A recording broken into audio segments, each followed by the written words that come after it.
everything you have ever wanted, it's already here. Now, everything you have ever wanted is already here.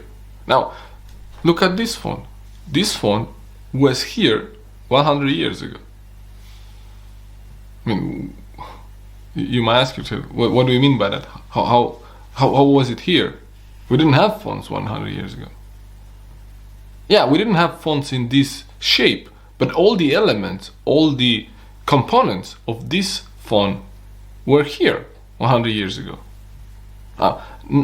Nothing new needed to be added to, to the spectrum of elements that we had around us to create this phone. We just needed to combine those in a different way. We just needed to become aware that we can create those components that make this phone with the existing elements. So no, new element has been added to the table of elements, right? We just used what we had in a different way. So we become aware of another way to use what we have. We use our perception to, change maybe our understanding of, what's possible, and look for different ways to do things that we used to do, and expanded our horizon to create this element, to create this phone. So the same happens with any result that you want in your life. Now, think about that. Anything you want, it's already here. Anything you want, it's already here. It's just that we are not aware of.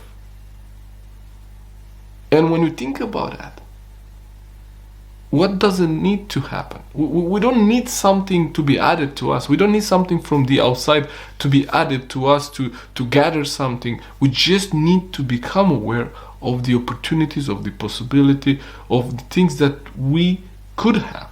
But the problem is that we run our lives based on the programming that we gathered during our, young age. When we were before the age of 7, anything that was, said to us that came from a person that we perceive to have authority in our life, for example, our parents, our peers, our teachers, anybody that had, perceived authority in our lives, anything they said to us, everything they said to us has been programmed and has been, stored in our subconscious mind.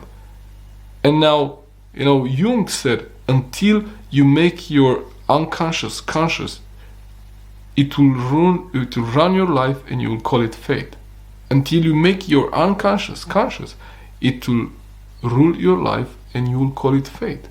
Why do we call it fate? We call it fate because it's happening at a subconscious level.